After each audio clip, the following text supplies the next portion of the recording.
Okay, so it once again it feels like it's been forever since I turned this game on, although it really hasn't. Um, yeah. So funny story about the last part, in case you didn't happen to catch the notes, the show notes that I put up on VidMe and YouTube. It did record the last part, obviously, because you saw it. But the reason editing took so long is because, for some strange reason, the output, the video that it released, even though I only played for about 22, 23 minutes, the final video that I had to edit was over 70 hours. Yeah.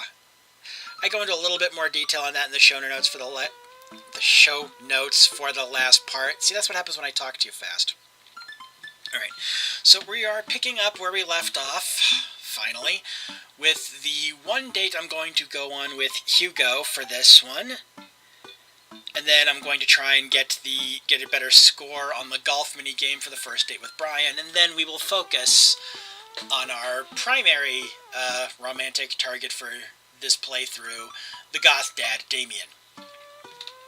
Okay. I imagine some of you knew that already, but yeah, you never know. Alright, I navigate to Hugo's dad book page and type out a message. Hey Hugo, great seeing you at the barbecue. Want to hang out sometime? I wait for a few minutes before the computer dings.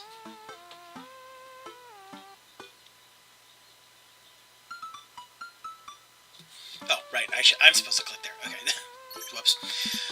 I'm so glad you messaged me. I definitely want to hang out sometime, but I have a favor to ask. Our class is going on a field trip to the aquarium today, and one of our chaperones called in sick. Is there any possible way you could come by and replace them? Uh-oh. I completely understand if you don't want to or can't make it, but I'm going to be honest with you here. It's the middle school class. I need as much help as I can get. I think about it for a moment. Man, that's a lot of screaming kids that I'd be accountable for, and they're in middle school, arguably the worst age to be. Amanda silently trudges into the kitchen and pours herself a bowl of cereal. Her eyes are a little puffy, almost as if she'd been crying. Morning, Amanda. Morning, Pops. Hey, are you alright? Oh, of course. I'm fine. I just got to thinking about the Backstreet Boys. They had a reunion. The Backstreet Boys are back, alright.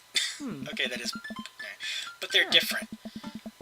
Something's wrong with them. Like they're a dream someone once had but can no longer remember. And no one's talking about it. They just go on like everything's normal.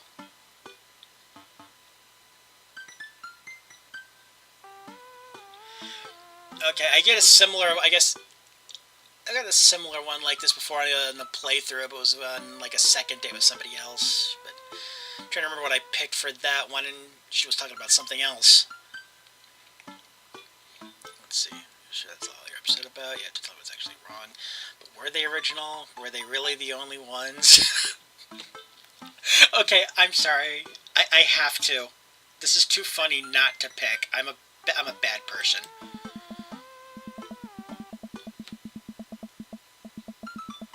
The answer is no. We see boy bands come and go all the time. When they're popular, we'll act as if they don't like their music, and in a few decades, their songs will be considered classics. It's just the way the world works. The Beatles were once the hot new boy band, you know? So, do fathers just lose their dad license if they don't mention the Beatles at least once a month? Yes, but mentions of Rush or Billy Joel are acceptable in a pinch.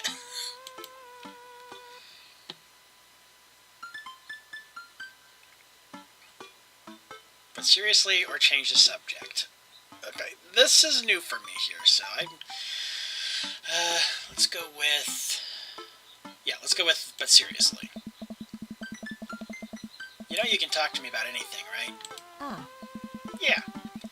That's why I'm talking about the Backstreet Boys with you. Okay, just remember that it's okay to be sad. And Also remember that I love you very much. And only wants what's best for you. That's all. Alright, jeez. Don't make me cry again. Hey, how was middle school for you? Bad, but nobody likes middle school. It's 3 years of bad acne, crying, and being generally terrible. Everyone sucks. No self-awareness. It's just a bunch of hormonal teenagers locked in a gross old building for 40-plus hours a week, doing long division and starting fights over, I don't know, pizza day? Top 40s pop? Middle schoolers should be avoided at all costs. What was your middle school experience like? Okay, do I go for a little honesty on my part, or do I go what I think with what my character would say?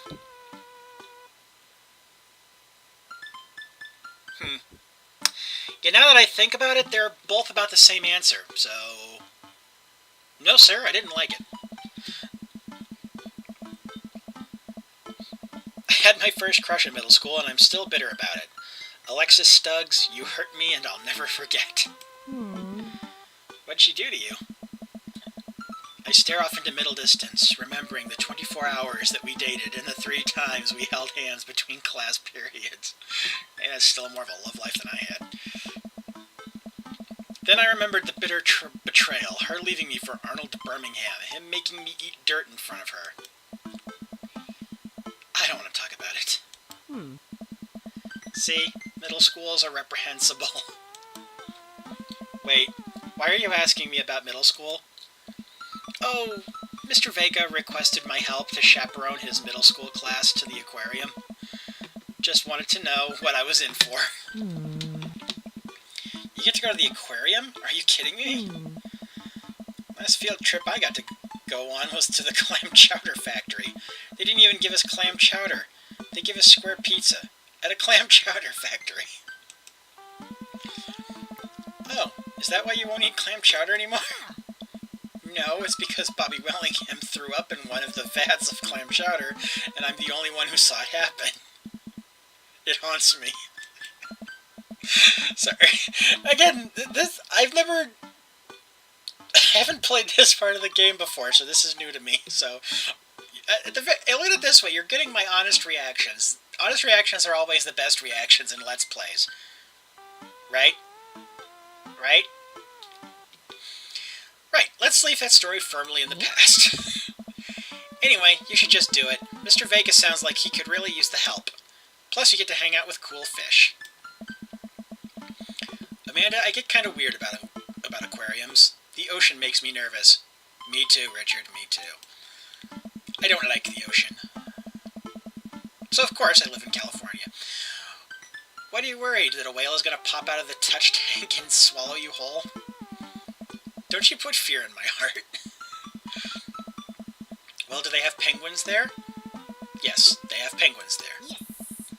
Then it's settled. Penguins outweigh fear of ocean. I sit back down at the computer and let Hugo know that I'm available. He tells me to meet him at the aquarium and gives me the address. I grab my keys and kiss a man on the forehead before I head out. I arrive at the aquarium to find that the school buses have beaten me there. Pre-teens huddle around their teachers in small groups, yelling at each other and goofing off. Every teacher looks like they're at their wits' end. Blech. English is my first language, I swear. Hugo jogs up to me, looking frazzled. I'm so glad you're here. Hugo. I don't know. It's been a debacle all morning. We're short-handed, and most of the kids won't stop screaming. As I'm sure you know, it's the case with all middle schoolers. I lived through Amanda at 12. I'm all too familiar. Ah. Great. Well, it's you and me chaperoning a group of 10 kids. They're over here. Hugo walks me over to a gaggle of preteens who are all sitting on the ground, playing with their phones. They're not kicking each other like some of the other groups, so we're off to a good start. Oh. Can you guys put your phones away? All the kids look up for a moment to stare at Hugo. They then go back to texting. At least they're quiet. Too quiet. These guys are up to something. I can feel it. There's no way. They're too busy thinking about not getting food stuck in their braces to pull any stunts. It's middle school, after all. Oh. We'll see. The classes start filing into the aquarium, and Hugo hands out massive stapled packets of paper to each kid. These are due at the end of the field trip. Yes, this will be for a grade. No, you can't borrow a pencil. The kids collectively groan and grab the sheets from Hugo. What's in the packet? Ah. Honestly, it's just busy work so that the teachers can have a moment's reprieve. I think one of the questions asks them to sit quietly for 10 minutes to think about the Great Barrier Reef. Teacher hacks. I like that. Wait, I thought you were an English teacher. What does the aquarium have to do with books? Oh. We just did a unit on the old man in the sea. Nothing quite like introducing kids to the futile perseverance of the human spirit by making them pet stingrays. Ah. It gives us time to check out some of the exhibits as well. Come on, they have a phenomenal selection of tropical fish. While the kids sit on the floor and pretend to do their assignments while they text, Hugo and I wander over to a large tank filled with brightly colored fish. Hugo points to a brown and white fish with long spines. God damn it, I keep stumbling. That right there is a lionfish. Did you know that their stomachs can expand up to 30 times in size? Whoa. Oh. Their spines are venomous, too. Nature is hardcore. Oh. You think that's bad? Take a look at this one over here. Hugo points to a spiny, grumpy-looking fish hanging out near the bottom of the tank. Oh. That's a stonefish, the most venomous fish in the world. And they just, keep it here? Oh, they're relatively harmless so long as you don't step on them. What happens if you step on them? Tissue necrosis. Cool. Nature is wild. Man, Hugo seems to know a lot about fish. I feel the overwhelming need to impress him. Hey, see that fish over there? That one? Yeah, that's the...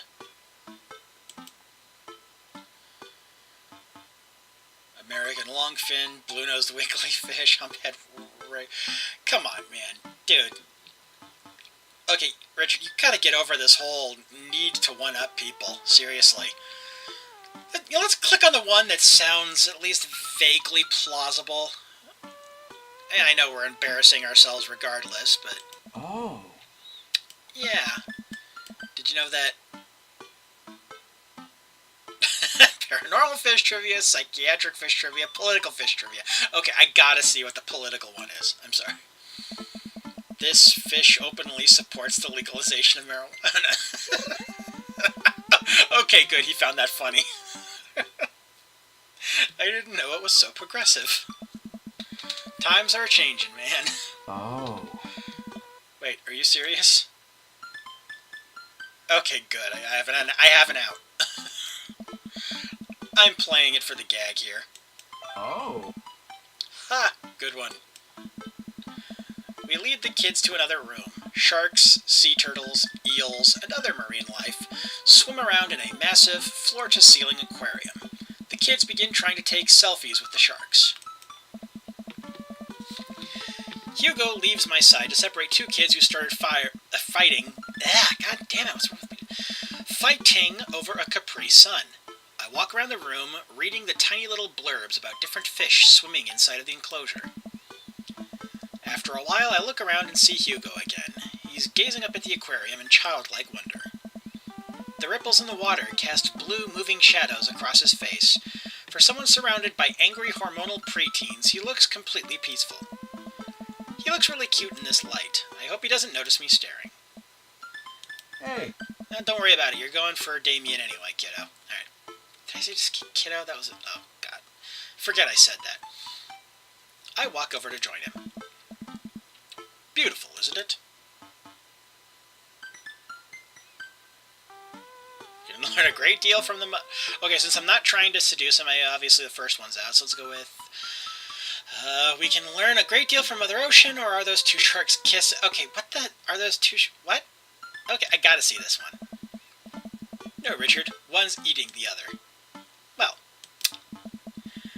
we stand together for a moment, admiring the wonders of marine life. We eventually make our way to the touch tank room, which seems to be the only thing the kids are actually interested in. The tank is filled with a variety of horseshoe crabs, sea urchins, stingrays, and small fish. I stand around the edges of the tank and keep a wary distance from the sea life.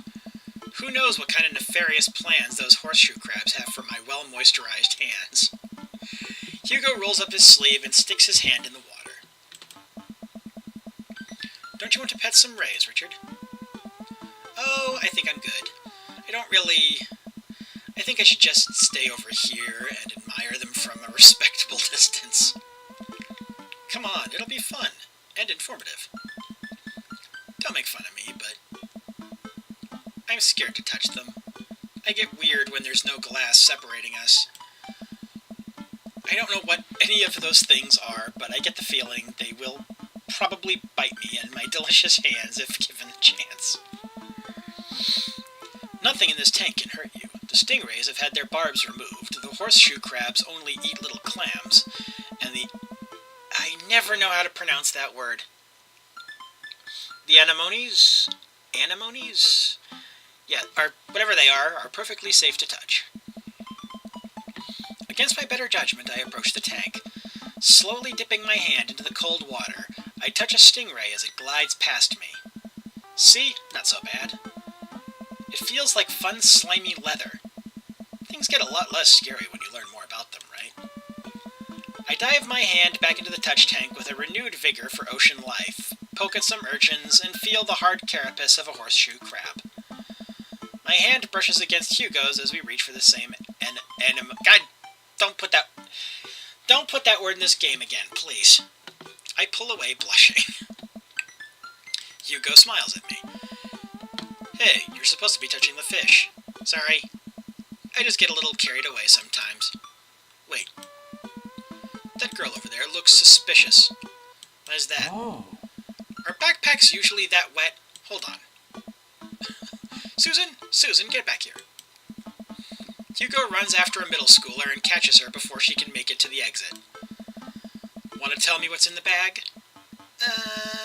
Textbooks? Want to tell me what's really in the bag? Susan won't budge. I walk over to Hugo and the girl. I think he might need a bad cop. Look, kid. We don't have time for games here. That's an easy 5 to 10 in the clink. I'm not afraid to hit a child. Wow, okay. Let's go with the easy 5 to 10 in the clink. I had a bud go down for that once. He came out a changed man. Said he missed the bars. You're not a teacher. You can't tell me what to do. Yes, well, I am. Can you please put the bag down? Next time, we won't say please. Susan glares at Hugo for a moment before dropping her book bag on the floor. It lands with a wet slap. We stare at it for a moment before it starts to move. Go. Hugo leans down and unzips the backpack. A horseshoe crab frantically scuttles out and across the floor. An employee swoops in, scoops it up, places it back into the tank. She gives us a disapproving look. Jesus, Susan, what was your plan? I was trying to free him. To where? Outside, where he was going to die? Susan, go back to your group. We'll discuss this later. Yeah, and hands where we can see him. Susan sulks off, leaving me alone with Hugo. He gives me a pat on the shoulder. Middle schoolers have sticky hands. I doubt that's the first time that's happened here. Or the last. In the next room, we see a variety of smaller tanks. Sea urchins, tiny fish, and a rainbow of beautiful underwater plant life surrounds us. Oh. Look over here. Hugo points to some... Oh, typo. Hugo points to some seahorses gathered at the bottom of a tank. One of them is in the middle of giving birth. Yeah, that's always a risk you run into with these indie games. Should have gotten something to drink before I started recording. Hey. That's actually the male seahorse. Sort of takes fatherhood to a new level, doesn't it? Hey kids, come check this out. There's a male seahorse giving birth. A low murmur from the students. They just jump back on their phones. Fun fact, male seahorses can even give birth and then get pregnant in the same day. Man, we thought we had it hard. Hey. I wonder if they have to deal with their kids' awkward teenage years too. However many thousand of them. However many thousand of them. You seem to know a lot about marine life, Hugo. Oh. It's not really my specialty, but I do make a point to learn as much as possible whenever I can. I think that learning shouldn't end when you leave school. We should challenge ourselves to find out more about the things we don't understand every day of our lives. Because if you stop learning, I don't think you'll ever be able to grow or change as a person. Good point. But I still don't trust the ocean. We'll get there. We finally make our way over to my favorite part of the tour, the Arctic exhibit. Do we get to see the penguins? Ah.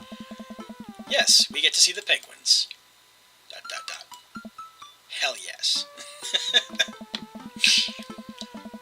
Our group of kids run around the exhibits. They won't stop tapping on the glass of the puffin enclosure, trying to get their attention. For at least a few moments, teachers, chaperones, and students alike seem to be having a great time. What was I so worried about? This isn't too bad. What? 3, 2, 1. Hugo suddenly grabs my arm. Oh my god. There's a student in the penguin enclosure. Wait, just kidding, it's very bad. Is it one of ours? It most certainly is. Molly Henderson, Susan's friend. I look over to the penguins and see a determined-looking kid crouching behind a rock. She's hiding just out of sight of one of the employees. Over on the side of the enclosure, I see the door to the exhibit ajar. Was it unlocked this whole time? We gotta stop her before the staff sees and bans our school for life. Hugo looks around. I'll create a distraction. Hugo runs towards the puffin exhibit and addresses the entire room. Everybody, I have an announcement. The whole room turns towards Hugo. Oh. Here's a few facts I bet you didn't know about penguins. Everybody just stares at Hugo, confused.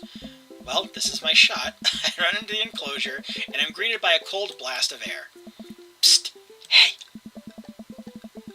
The girl rips around to look at me. Her nose is pink from the cold. You can't be in here. Neither can you. I try to walk over to the girl, but the ground is so icy that I just end up slipping. I catch myself before I hit the ground, but the girl still laughs at me. Contrary to popular belief, penguins are birds. Birds are traditionally known to fly, but penguins cannot.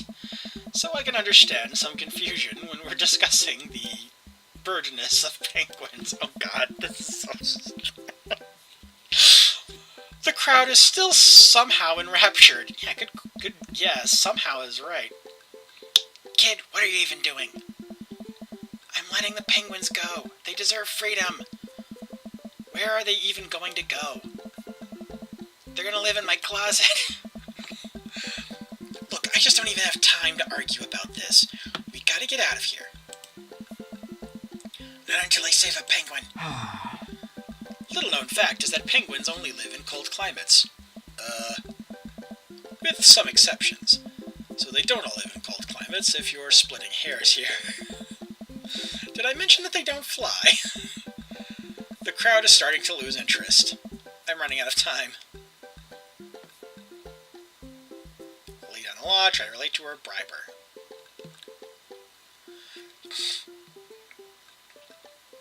Try to relate? Well, yeah.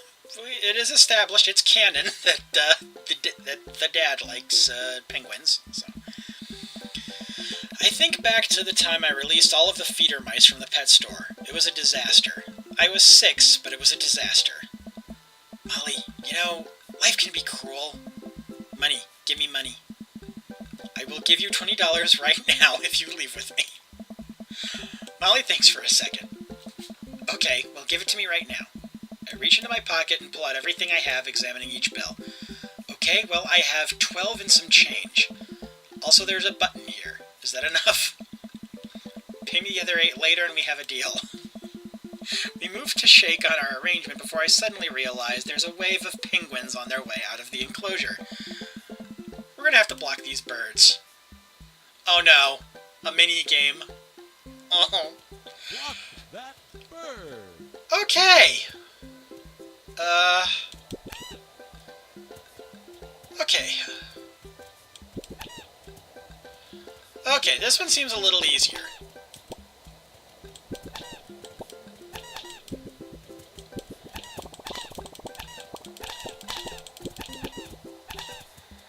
Do I, like, have a limit on how many of these things I can push?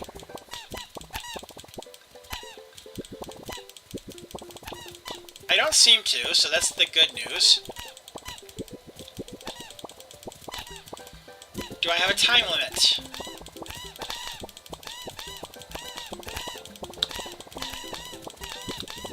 Come on, game. Fly the king.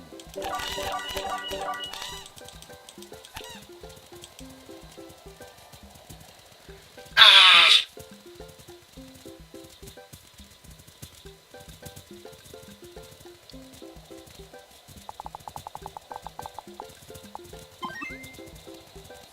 Bribery works.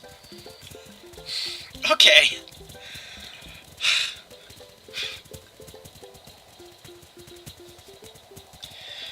That... okay, that could have gone worse. Whew, glad that's over just in time, too. Looks like Hugo is wrapping up his diversionary penguin speech. And that's why I think that penguins are one of the best animals in the world. A few people in the audience clap out of a sense of duty. Everybody starts dispersing. Hugo spots us from across the way and runs over. Molly, what were you doing in there? I was liberating animals, Mr. Vega. You realize that the penguins can only survive in Arctic temperatures, right? You would have had a dead penguin on your hands. Well, it was the thought that counts? No, Molly, it wasn't. Molly turns to me. You owe me $8. Huh? What? Just... I'll pay you later, kid. Molly runs off towards Susan.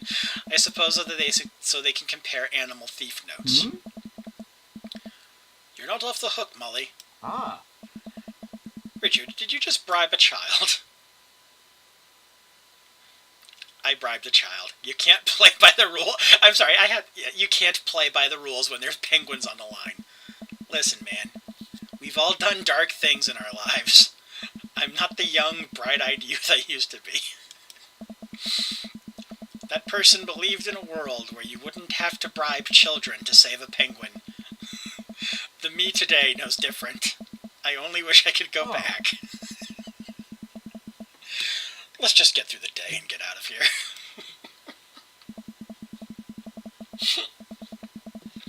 With the day finally coming to a close, the whole field trip is ushered through the gift shop and we make our way back out to the school buses. As we leave the aquarium and the kids load onto the buses, Hugo pulls me aside. Hey. Hey, Richard, thank you so much for helping out today. You're a lifesaver. It was no problem. It was actually kind of fun. Let me take you out next time to make it up to you. You like cheese boards? I love cheese boards. I'm all about cheese boards. There is nothing on earth more satisfying than a good cheese board. Boy, these options are all so different.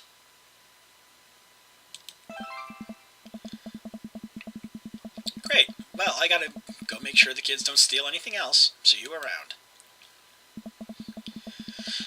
I walk inside to find the house empty. I wonder where the panda's at. Before I know it, Amanda pops in through the front door. What you up to tonight? Just doing some homework. How was the aquarium?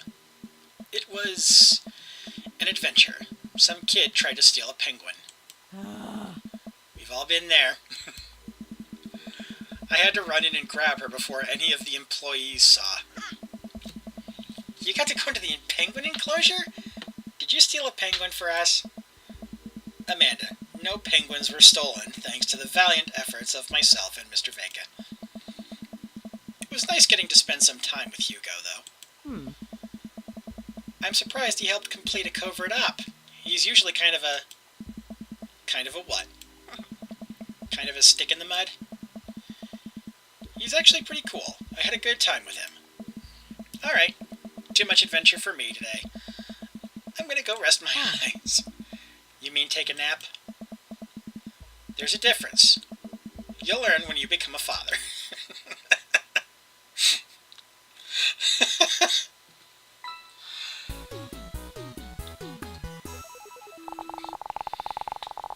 Okay, how'd we do? That was phenomenal.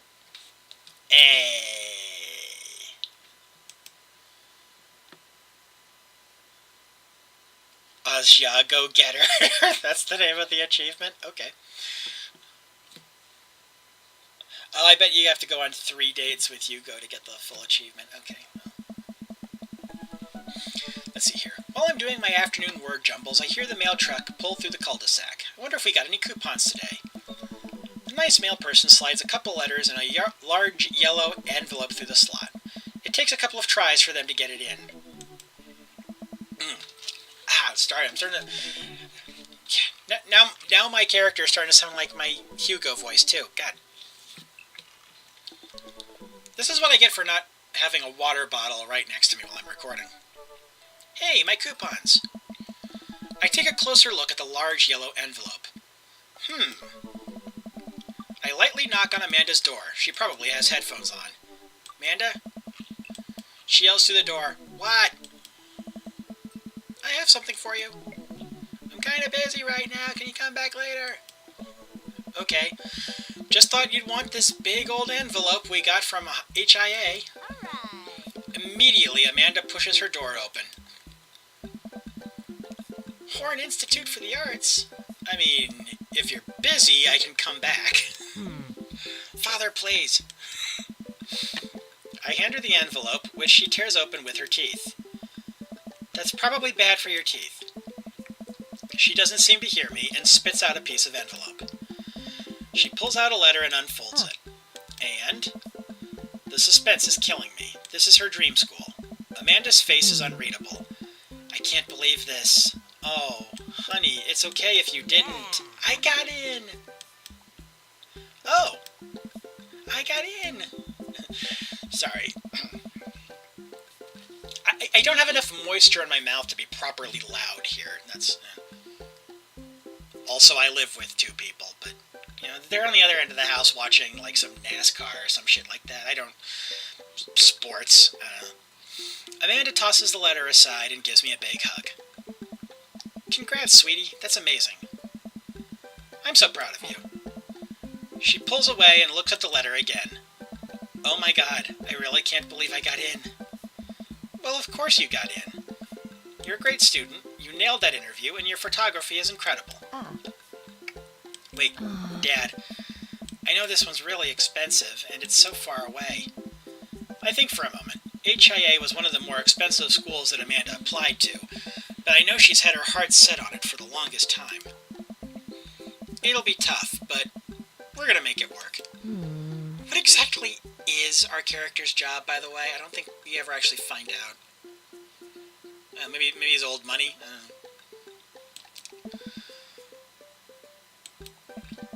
Okay. Amanda hugs me again. Sorry, I skipped over a few text bars there. Thanks, Dad. Okay, sweetie. We're celebrating tonight. Dinner, your choice. Wherever you want. Wherever? Amanda and I walk along the bayside, tearing into our foil-wrapped burritos from a nearby food truck. You could have chosen anywhere in Maple Bay. Cost was not a determining factor. Please, Dad, you know I'm a simple gal. Just give me a Rito with a view. I can't say I'm mad. Amanda and I sit on a patch of grass and watch ships sail lazily through the bay. And the dorms are right near a bunch of cafes, and there are all these galleries nearby, and there's a discount if you bring your student ID, and... Amanda, slow down. You're gonna choke on your burrito. I know, I'm just excited. Did I mention that students get their own studio space once they're seniors? And we get all the professional photo editing software for free? It's nice to see Amanda so enthusiastic about HIA, but I wish she wouldn't do it between bites of her burrito. I thought I taught her to chew with her mouth closed. I wonder who my roommate's gonna be. You take a survey online and they match you with someone with a similar major and interests. I bet we're gonna be best friends. Craig and I were. A good roommate can be a lifelong friend. But don't even get me started on bad roommates. Oh no. I'm just kidding. We didn't have a bad roommate. Our only other roommate was a puppy that Craig brought home one night. We spent a semester fabricating a story about our new foreign exchange student who had a really bad cough that sounded exactly like a dog's bark. Carl ruled. Ooh, they let you have animals in the dorms if you get a note saying you need one. I bet I could forge one. I think I'd get a rabbit. Or maybe a snake. Or maybe both. Would the snake eat a rabbit, though? Oh boy.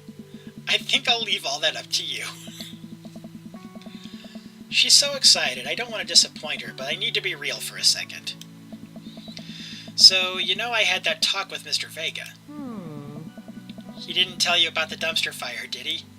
What? No. I don't want to put a damper on the good news, but I need you to knock it out of the park these last few months of school. Okay? If you really want to go to Horns, we need that scholarship money. I know you can do it. Okay. I promise I'll try harder. I pat her on the back. Think you can handle a 14-hour drive to come home for the holidays? There's going to be some treacherous ice roads to cross. And don't even get me started on the paranormal occurrences. Well, it'll be worth it if I get to see you. Aww. My eyes immediately well up with tears. Oh, Dad, don't cry. Sorry, I'm just very, very proud of you. You're all grown up now, and you're such a good person, and I hope you know how important you are to me. Dad, stop. You're going to make me cry, too. It's too late, honey. It's happening. Dad, I can't get tears in my burrito. It's going to make it taste sad. I pull Amanda in for a hug and kiss on the forehead, and kiss her on the forehead. Love you, kiddo. Love you too, Pops. Welcome. You've got dads. Okay, I think it's a good place to stop for this session. I'm not going to be doing the whole play for an hour and split it in two thing anymore. That's just too risky, and also because I'm editing these episodes by myself, I'm not that good at it. So, we're gonna call it a day.